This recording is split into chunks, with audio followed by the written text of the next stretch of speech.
नमस्ते स्टूडेंट। मैं भी सुबह विजुअल इफेक्ट कंप्यूटर डिजाइन के ऑनलाइन क्लासेस में एक बार फिर स्वागत करता हूँ स्टूडेंट। आज हम फिर एक नई टॉपिक लेकर आए हैं। ये टॉपिक आपके अकाउंट से रिलेटेड भी काफी इंपॉर्टेंट है। पिछले टॉपिक्स में मैंने पढ़ाया था कि सेल टैक्स क्या है, सेल टैक्स की एंट्री टैली प्राइम में कैसे की जाती है, और आज हम जानेंगे स्टूडेंट कि टैली में यानी वैट की मल्टी इनवॉइस बनाने का सही तरीका क्या होता है और कैसे उसको मेंटेन करना चाहिए, कैसे एडजस्टमेंट करना चाहिए और कैसे वैट का रिपोर्ट बना के उसको जमा किया जाता है स्टूडेंट। तो चलिए स्टूडेंट स्टार्ट करते हैं। टैली प्राइम में वैट की एंट्री करने का सही तरीका क्या है।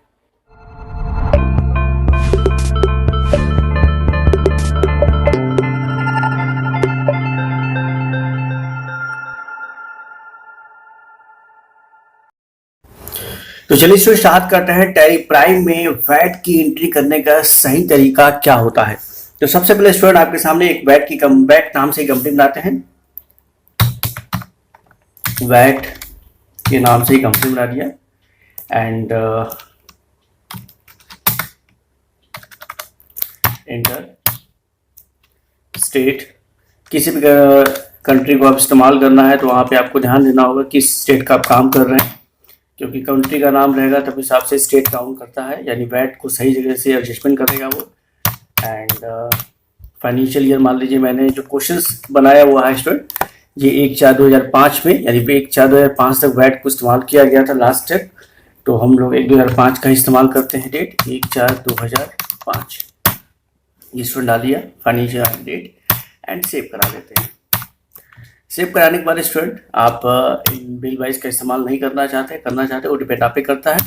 एंड इन्वेंट्री इस्तेमाल करना है एंड इंटीग्रेटेड इन्वेंट्री ये भी आपको यस होना चाहिए।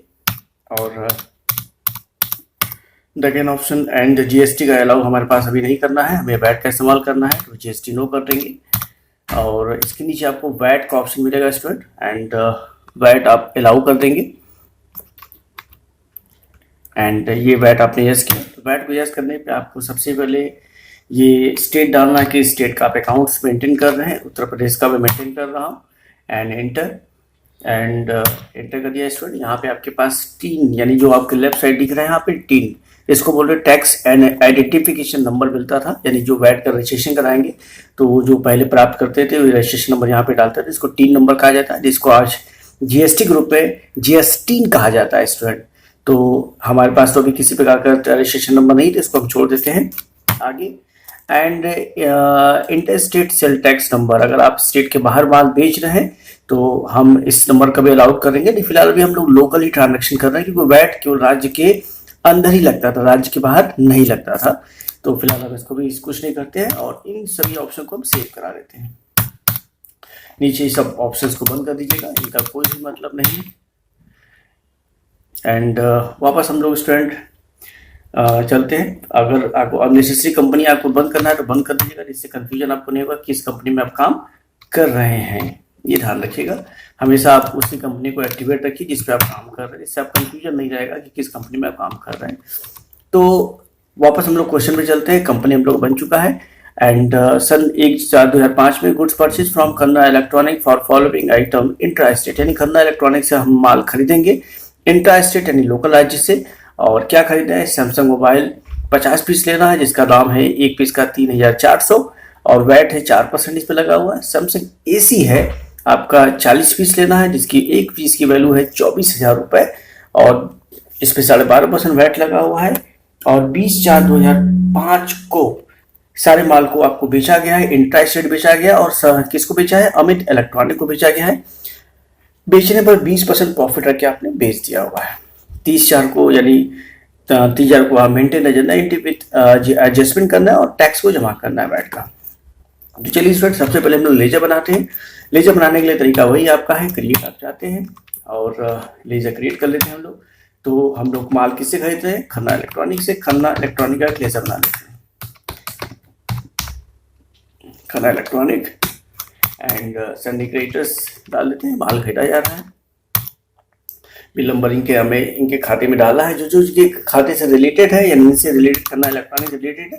आप यहाँ पे डिटेल फिलअप कर सकते हैं। इनका जीएसटी नंबर, इनका जो वैट नंबर है, स्टेट नंबर है, pin code number, bank detail है, जो भी चीज़ है अगर आपके पास इनका डेटा है तो आप फिलअप कर सकते हैं यहाँ पे। फिलहाल हम सेव करा लेते हैं। आप किसी कंपनी का मेंटेन करेंगे तो सब चीज़ों को ध्यान रखिएगा।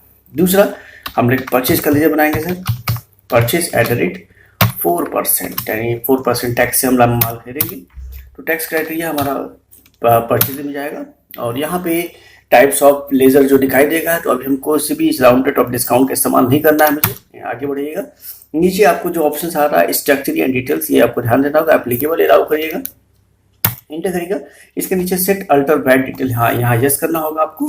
यस करने के बाद एक प्रोफार्मा आपके सामने स्टूडेंट यहाँ पे खुलेगा। एंड ट्रांजेक्शन फॉर इंफॉर्मेशन, यानी नेचर ऑफ ट्रांजेक्शन, किस टाइप का लेन देन हो रहा है, तो हम लोग परचेज कर रहे हैं तो यहाँ पे आप स्पेस दबाएंगे तो सारे जो नेचर ऑफ टैक्स के खाते हैं सारे खुल जाएंगे। तो हम लोग जो माल खरीद रहे हैं वो परचेज कर रहे हैं, लोकल राज्य में खरीद रहे हैं सर, लोकल राज्य में खरीद रहे हैं। तो सबसे नीचे आपको ऑप्शंस मिलेगा इसमें परचेज टैक्सेबल, क्या लिखेगा, परचेज टैक्सेबल। ध्यान से देखिएगा, परचेज टैक्सेबल यहाँ पे चूज करना होगा आपको। एंड कितना परसेंट टैक्स पे अलाउड कर रहे हैं, 4%, यहाँ टेक टॉप टैक्स 4% लगा दीजिएगा और सेव करा दीजिएगा। तो ये एक परचेज का बन गया स्टूडेंट। दूसरा जो हमें बनाना है, ऑल यहाँ पे all goods sold to Amit electronic को माल बेचा जा रहा है, तो अब एक अमित का खाता बना देते हैं, अमित इलेक्ट्रॉनिक। तो अमित इलेक्ट्रॉनिक हमारे क्या हो जाएंगे, सन्डी डेटर्स हो जाएंगे, इनको माल बेचा जा रहा है, ये भी लोकल राज्य में बेचा जा रहा है। इनके रिलेटेड आपके पास जो भी डिटेल्स यहाँ पे आप फिलअप करके सेव करा लीजिएगा स्टूडेंट। एंड इनका भी एक सेल का लीजिए, क्या बिजनेस है सेल्स का, तो सेल का हम लोग लेजर बताते हैं, सेल 4% एट द रेट 4% का लीजिए यहाँ बना लेते हैं। एंड इसको सेल में डाल देते हैं, इंटर एंड इंटर यस करिएगा। वही इसी तरीके से इसको भी आपको यस करना होगा। यहाँ पे स्पेस दबाइएगा तो यहाँ पे आपको किस कैटेगरी में जाएगा, सेल, यानी माल बेचा जा रहा है तो वो यहाँ पे सेल टैक्सेबल होगा, यानी माल तो बेचा जा रहा है टैक्स के साथ, तो यहाँ पे सेल टैक्सेबल। लोकल है इसीलिए यहाँ पे सेल टैक्सेबल ही लगेगा। इंटर 4% के साथ अनसेव कर देते हैं। स्टूडेंट आपने ये भी देखा कि इसमें दो तरह के आइटम आपके पास हैं, एक पे 4% है, दूसरा 12.5% है। तो जितने तरह के हमारे पर रेट ऑफ परसेंटेज होंगे उतनी तरह के हमें परचेज और सेल टैक्स का खाता बनाना होगा। तो हम लोग सबसे पहले परचेज को बना लिए हैं, अब परचेज का दो बनाना होगा, एक हमें और बनाना पड़ेगा परचेज 12.5% का, परचेज एट द रेट 12.5%। तो यहाँ पे परचेज का हेड परचेज में डाल दीजिएगा स्टूडेंट, उसी तरीके से अलाउ कर दीजिएगा और स्पेस दबा के परचेज टैक्सेबल एरिया को हम सेव कर देते हैं स्टूडेंट। यहाँ पे 12.5% अलाउ करके हम लोग सेव करा देंगे। दूसरा हम लोग बना रहे हैं स्टूडेंट सेल का, sale at rate and 12.5% student. Sale का हेड सेल में जाएगा, इंटर स्पेस दबाएगा and space sale taxable student. And sale taxable यानी 12.5% का बन रहा है, तो 12.5% यहाँ चूज कर लेंगे स्टूडेंट और सेव करा लेंगे। अब स्टूडेंट आपको ये ध्यान देना होगा कि जब हम लोग माल खरीदेंगे तो एक ये क्या एंट्री हम लोग टैक्स लगा खरीदेंगे, तो इसका छोटा सा एक इनवॉइस यहाँ पे बना हुआ है यहाँ पे आपके सामने। तो हमें सैमसंग मोबाइल का स्टॉक बनाना होगा और इनपुट का टैक्स का भी परचेज बनाना होगा हमें यहाँ पे स्टूडेंट। तो हमें एक खाता यहाँ पे और बनाना होगा, इनपुट वैट, टैक्स लग रहा है तो input VAT at the rate 4%। और जितने भी टैक्स हमारे होते हैं उसका एक नेचर ऑफ अकाउंट क्या होता है, ड्यूटीज एंड टैक्सेस होता है। ड्यूटीज एंड टैक्स को आप चेज कर लीजिएगा। यहाँ पे आपको नेचर ऑफ अकाउंट आएगा, list of duties and tax category आ जाएंगे। तो कौन सा कैटेगरी हमारा वैट है, तो वैट पे लगा देंगे एंड 4% है, यहाँ 4% डाल देंगे। और राउंडेड मैटर अब इस्तेमाल नहीं कर रहे हैं तो नॉट एप्लीकेबल करके आप सेव करा लीजिए स्टूडेंट। दूसरा input VAT at the rate 12.5% का भी हम लोग बना लेते हैं स्टूडेंट। तो 12.5% वही सेम आपका वैट ही क्राइटेरिया ड्यूटी टैक्स क्राइटेरिया में डाल लीजिए, वैट एंड 12.5% सेव करा लीजिएगा student.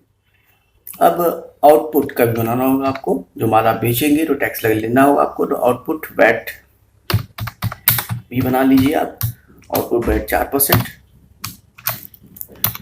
And duty tax is VAT 4% save and output VAT at the rate 12.5% save and VAT 12.5% and saved. Okay student, ये जो भी हम लोग टैक्स बना लिए हैं और उनके हिसाब से खाते भी बन चुके हैं, तो हमें अब स्टॉक बनाना होगा जो माल हमें खरीदना बेचना है। तो वापस हम एक बार बाहर आ जाते हैं स्टूडेंट, और हम नीचे आ जाते हैं किस पे, स्टॉक आइटम पे, और यहाँ पे हमने किस कंपनी का माल मुझे लेना है, सैमसंग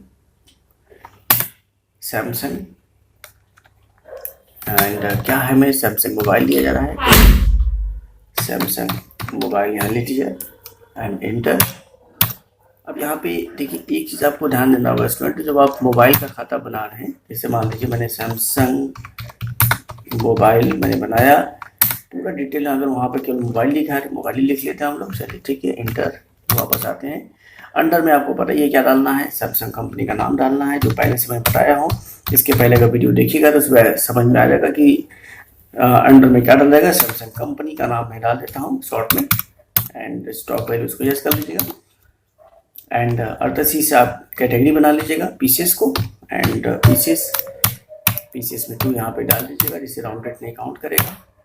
यहाँ पे आपको ध्यान देना होगा स्टूडेंट, यहाँ पे जो ये इंपॉर्टेंट पार्ट है आपका, एंड स्ट्रक्चर डिटेल्स, यहाँ पे आपको टैक्स अलाउड करना होगा, जिससे आपका मल्टी टैक्स अगर आपको इनवॉइस बनाना है तो मल्टी टैक्स यहाँ पे बना लेंगे हम लोग। क्योंकि जो वैट, इसके पहले मैंने जो सेट टैक्स की एंट्री मैंने पास किया था वो सिंगल टैक्स इनवॉइस बनाया था, लेकिन वैट को मैं मल्टी टैक्स इनवॉइस बना था, इसलिए यहाँ पे ऑप्शन यस करना होगा। यस करने के बाद 4% टैक्स इस पे लगाना है इस आइटम पे, तो 4% यहाँ पे अलाउड करना होगा आपको। इसी तरीके से दूसरा आइटम क्या है उसको ध्यान दीजिए, आपका सैमसंग एसी टीवी है एंड सैमसंग एसी है, तो सैमसंग एसी आप यहाँ पे अलाउड कर दीजिएगा, और कंपनी वही है आपका है, पीसीस भी उसी तरह वन सेलेक्ट हो जाएगा। फिर यहाँ पे अलाउ यस कर लीजिएगा, यस करने के बाद 12.5% यहाँ पे अलाउड करके सेव करा लीजिएगा। तो ये 2 आइटम्स आपके बन गए हैं। अब हम इसका एक परचेज इनवॉइस बनाते हैं, जैसे आपके सामने बना हुआ है। परचेज इनवॉइस बनाने के लिए वापस हम जाते हैं स्टूडेंट बाहर, और यहाँ पे आप आ जाएंगे, F9 परचेज किया जा रहा है, परचेज बिल F9 हमारा है। तो यहाँ पे स्टूडेंट एक इस ध्यान से देखेंगे तो यहाँ पे लेजर ऑफ परचेज लेजर दिख रहा है ना, तो ये जो लेजर यहाँ पे दिखाई दे रहा है ये सिंगल मोड के लिए होता है। सिंगल मोड का मतलब होता है एक बार में एक टैक्स की एंट्री हम लोग पास कर सकते हैं, लेकिन हमारा ये जो बिल है ये एक बार में 2 टैक्स को काउंट कर रहा है, यानी इसको 2 टैक्स हो जाता है, तो इस टैक्स को बोलते हैं मल्टी इनवॉइस। तो मल्टी इनवॉइस के लिए हमें टैली में एक फैसिलिटीज ऑप्शन दिया है कि मल्टी इनवॉइस बना सकते हैं। इसके लिए F12 दबा दीजिएगा, और F12 में एक ऑप्शन है उसको आपको अलाउ करना होगा, जैसे यहाँ पे ऑप्शन ध्यान से देखिएगा। आप फिर से मैं बता रहा हूँ, आप बाउचर से F12 प्रेस कर दीजिएगा, F12 से वापस आप आइएगा यहाँ पे, एंड ध्यान से देखिएगा ऊपर set common ledger allocation for item allocation लिखा है ना, तो ये ऑप्शन जो यस है इसको नो कर दीजिएगा। तो ये जो सिंगल लेजर वहां बनेगा और उससे मल्टी लेजर के लिए ब्लॉक खुल जाएगा आपके लिए, इसको नो करके और सेव करा लीजिएगा। सेव करने के बाद आप देखेंगे कि स्क्रीन पे वो जो परचेज खाता दिखाई दे रहा था वो दिखाई नहीं दे रहा है। अब हमें माल किससे खरीदना है, करना है इलेक्ट्रॉनिक से, एंटर करते जाइएगा, एंटर एंटर स्पेस दबाएंगे। क्या आइटम खरीदना है, सैमसंग मोबाइल खरीदना है। वापस क्वेश्चन पे चलते हैं। एंट्री करने से पहले डेट को भी सुधार देंगे, अल्ट F2 कर लीजिएगा, और 1/4/2005 का हमारा फाइनेंशियल ईयर है तो हम 5 डाल देंगे। 31/3/2006 का क्लोजिंग ईयर है, ये डाल देंगे। फिर करेंट डेट को चेंज करने के लिए केवल F2 प्रेस करिएगा, और यहाँ पे 1/4/2005 आप अलाउ कर लीजिएगा। ये तो आपको ध्यान देना होगा, अगर डेट नहीं फिट होगा तो आपका कैलकुलेट भी नहीं करेगा टैक्स को, ठीक है। तो वापस हम लोग चलते हैं क्वेश्चन पे। तो हमें क्वेश्चंस का जो क्राइटेरिया दिखाया गया है कि भैया जो आपने माल खरीदना है आपको, तो 50 पीस लेना है, एक पीस का दाम है 3400 रुपए। तो यहाँ पे हम 50 पीस डाल देते हैं, और एक पीस का दाम है 3400। तो टोटल जो हमारा बिल बन के आ गया है वो 1,70,000 रुपए का बिल बना हुआ है स्टूडेंट, ठीक है। टोटल यानी 50 पीस का मोबाइल का दाम हो गया। फिर दूसरा, यहाँ पे जब ये ब्लॉक खुलेगा तो यहाँ पे स्पेस दबाना होगा, और आपको जिस परसेंट का कैलकुलेशन है उसको सिलेक्ट करना होगा, यानी 4% का है तो 4% टैक्स पे परचेज को सिलेक्ट करना होगा। फिर आपको दूसरा आइटम सिलेक्ट करना होगा, एसी अल्ट टैब से वापस आ जाएगा। एसी का दाम कितना है, 40 पीस है, एक पीस का दाम है 24,000 रुपये। तो यहाँ पे 40 पीस डाल देते हैं और 24,000 रुपये डाल देते हैं। टोटल हमारा 9,60,000 रुपये का टोटल इन्वेस्ट बना हमारा। इंटर स्पेस आएगा 12.5%, को चूज कर लीजिएगा। ओके, तो ये हमारा टोटल जो बिल आपका बना है, अगर आप देखना चाहते हैं तो आपके हिसाब से मैंने यहाँ कैलकुलेशन फॉर्मेट आपको इसके पहले वीडियो में समझाया हुआ है, आपका इंट्रोडक्शन में देख लीजिएगा कैसे कैलकुलेशन निकाला है मैंने। तो यहाँ पे आपको ये इनवॉइस आपके सामने दिख रहे हैं कि भाई सैमसंग मोबाइल 1,70,000 रुपये का है और सैमसंग AC 9,60,000 रुपये है। देखिए इसमें यहाँ पे 9,60,000 है। अब टैक्स लगाया जाए, स्पेस इनपुट। अब जैसे इनपुट मैंने एंटर किया, ऑटोमेटिक 6,800 रुपये टैक्स चार्ज कर दिया। देखिए यहाँ पे लगा ना 6,800 रुपये।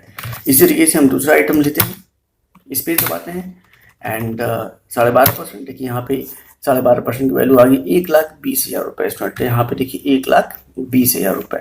तो टोटल जो बिल बन के हमारा जनरेट हुआ है वो 12,56,800 का बिल बना हुआ है, जो आपके स्क्रीन पे यहाँ टुक रहा है। 12,56,800 का टोटल इनवॉइस बना हुआ है स्टूडेंट। तो ये हमारा परचेज का फॉर्मेट का एंट्री पास हो गया स्टूडेंट। इसको हम सेव करा लेते हैं। सेव कराने के बाद अगर आपका इसका प्रीव्यू देखना है तो आप देख सकते हैं कि परचेज इनवॉइस का प्रीव्यू कैसे आता है। तो बिल ओपन कर लेंगे डे बुक में जाकर, डे बुक में, और यहाँ पे आप अल्टर पी करेंगे तो ये प्रीव्यू करेंट वाउचर आएगा लेफ्ट साइड आपको, इस पर आप क्लिक करिएगा और यहाँ पे प्रिंट प्रीव्यू बीच में लिखा होगा, उस पर क्लिक करिएगा तो आपको इनवॉइस का फॉर्मेट बन जाएगा। इसको जूम करके देखना है तो आप अल्टर जेड कर दीजिएगा, अल्टर जेड। तो ये आपका सामने देखिए, नाम पता है मैंने फिलअप नहीं किया इसलिए ऊपर का एरिया ब्लैंक दिख रहा है। नीचे आइएगा स्क्रॉल से तो आपके सामने दिखेगा, ये देखिए माल बने खरीदा हुआ है, यहाँ पे इतना पीस है, टैक्स इतना लगा हुआ है, ये टोटल इनवॉइस बन के तैयार हो चुका है स्टूडेंट। अब हम वापस बाहर आते हैं, अब हम इसको सेल करते हैं। सेल करने के लिए वापस हम लोग वाउचर्स में जाते हैं स्टूडेंट और F8 करते हैं। F8 करने के लिए वही F8 प्रेस किया और किसको बेचना है मुझे, अमित इलेक्ट्रॉनिक को पूरा माल बेचना है। तो वापस हम इलेक्ट्रॉनिक में चले जाते हैं और एंटर करिए स्पेस, सारे आइटम को बेचा है जैसे यहाँ पे क्वेश्चन में लिखा हुआ है। क्वेश्चन वापस देखते हैं हम लोग, तो यहाँ पे लिखा हुआ 20/4 को बेचा गया है। तो all goods sold to Amit electronic intrastate, यानी सर माल बेचा हुआ इंट्रास्टेड बेचा गया है और 25% प्रॉफिट रखा हुआ है। डेट है 20/4/2005 का। तो इसमें हमारे कंपनी में डेट नहीं चेंज होता क्योंकि पैरिसी वर्जन है।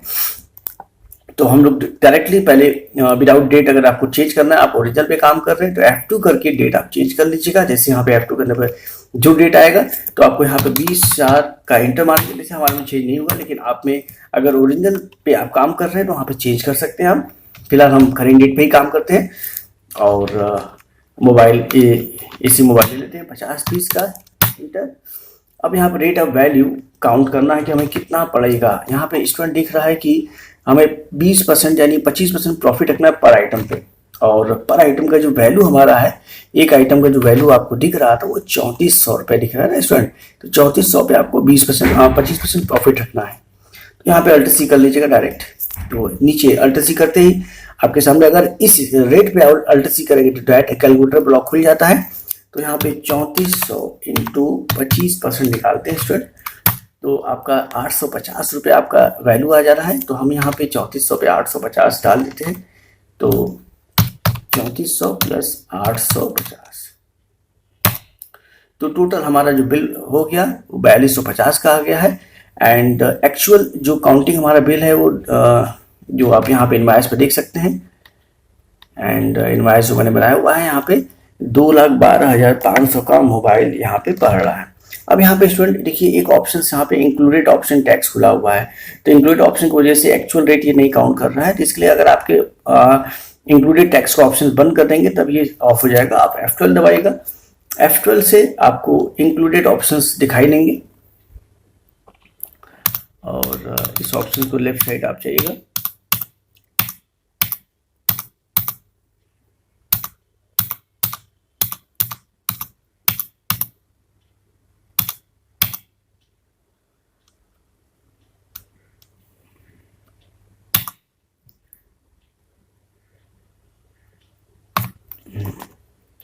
अब यहाँ पे देखिए स्टूडेंट टैक्स डिटेल में प्रोवाइडेड फॉर इंक्लूडेड है ना, ये ऑप्शंस को नो कर दीजिएगा फॉर आइटम में। यहाँ पे इसको नो करके आप सेव कर लीजिएगा। तो जो वाउचर्स देखिए अब आपके सामने जो बिल फॉर्मेट हमारा बन के आ रहा है, वहाँ पे सैमसंग मोबाइल है 50 पीस का रेट है और एक्चुअल हमारा जो रेट आ रहा है वो 2,12,500 का आ रहा है और यहाँ पे काउंट कर रहे हैं 2,04,000 रुपये, यानी एक्चुअल वाला ऑप्शन अभी जनरेट नहीं किया इसने। यानी यहाँ पे आना चाहिए 4250।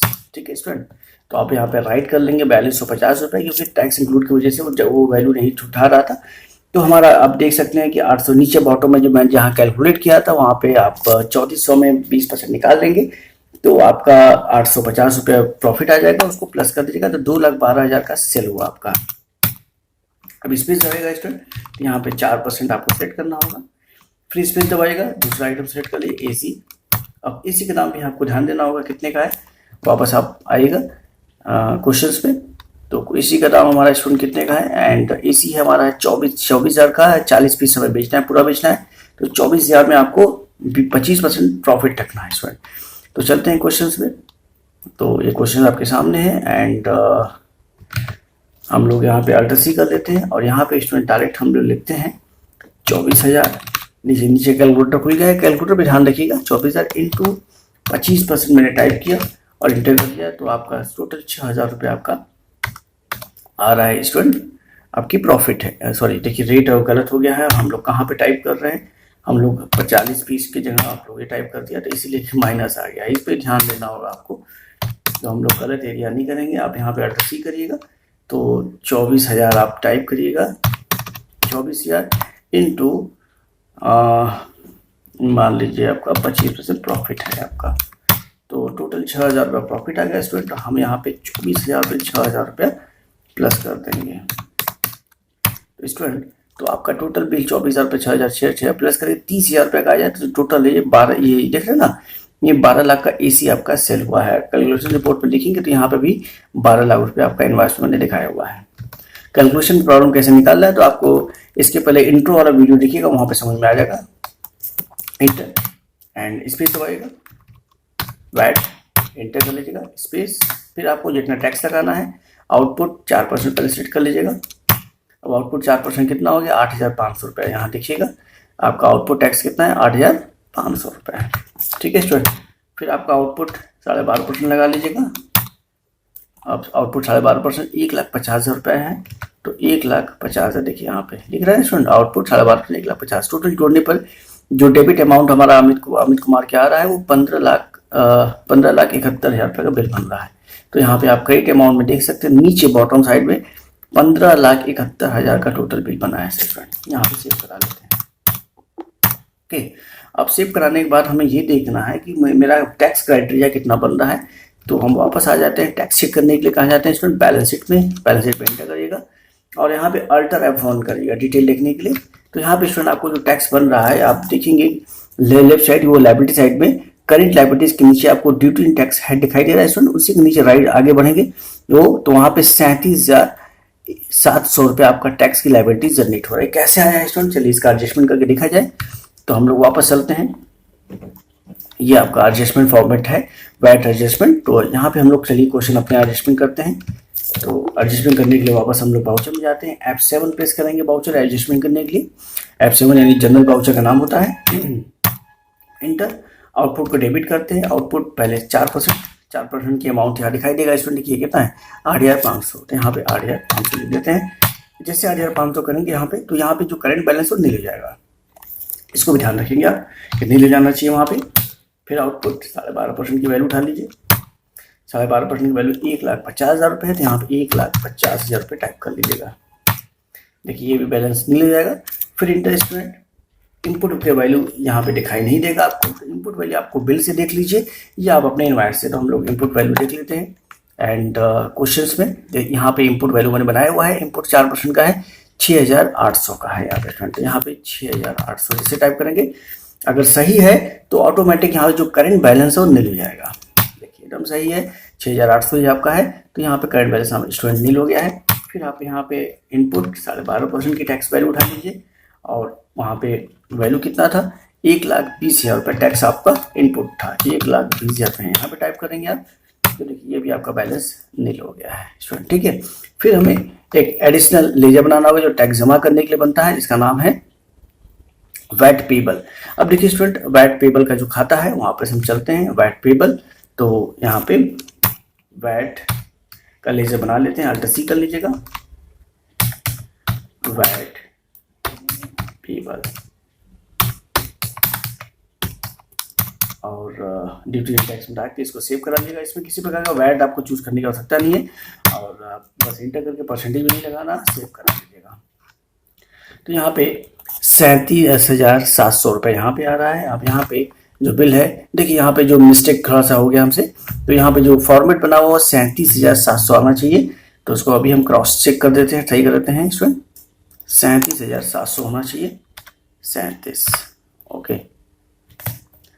और 37,700 रुपया हमारे बिल में भी आपको जनरेट कर रहा है। तो यहाँ पे जो बिल हमारा आ रहा है, टोटल बिल सही है 31,700।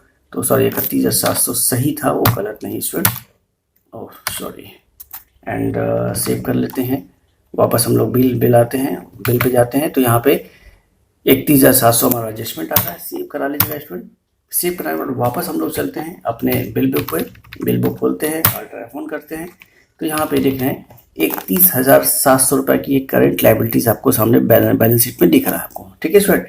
तो वापस हमारा जो बिल इनवॉइस सही है, तो आपको लास्ट जो एंट्री आपको पास करनी है वो वैट जमा करने की एंट्री पास करनी है। तो जो एंट्री पास होगा 30 तारीख को, VAT payable account debit to bank. तो आप चलिए एंट्री पे पास कर दीजिए स्टूडेंट। एंट्री पास करने के लिए वापस हम लोग जाते हैं एंड F5 करते हैं और F5 करने के बाद वैट पेबल का खाता चूज करते हैं। तो वहाँ पे 31,700 रुपये जो आ रहा है टू बैंक का खाता बना लीजिए, बैंक में डाल दीजिए और बैंक का हेड बैंक पे जाता है, सेव करा लीजिए स्टूडेंट, ये एंड सेव, ये स्टूडेंट एंड सेव। अब वापस आप देख लीजिए, तो यहाँ पे हमारा जो एंट्री वो पास हो चुका है। वापस हम देखेंगे बैलेंस शीट में, तो टैक्स लायबिलिटी हमारा 0 हो चुका है। यहाँ देखिए स्टूडेंट, ड्यूटी टैक्स में किसी प्रकार की लायबिलिटीज आपको दिखाई नहीं देगी और वो आपने करंट एसेट्स में देखेंगे तो 31,700 का पेमेंट हो चुका है, ठीक है। तो स्टूडेंट ये होता है वैट की मल्टी इनवॉइस एंट्री करने का सही तरीका टैली प्राइम में।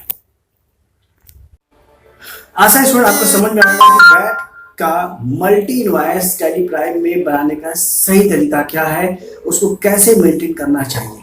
तो हर वीडियो बहुत ज़्यादा इंपॉर्टेंट है। अगर आप अकाउंट्स लाइन में या कहीं से टैली सीख रहे हैं तो आप ऑटोमेटिक एक एक चीज़ों को ध्यान से देखिए, क्योंकि जीएसटी में बहुत डीपली काम करना चाहते हैं तो हिस्ट्री जितने भी टैक्स के हैं उनको ध्यान से पढ़िए, क्योंकि उसी बेस पे हर जीएसटी को मेंटेन करने का सही तरीका होता है।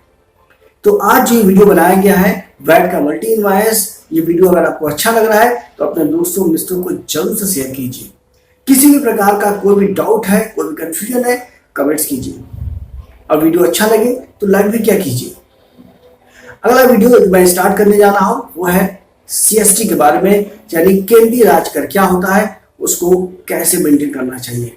तो मिलते हैं अगले वीडियो में, आज के लिए नमस्कार।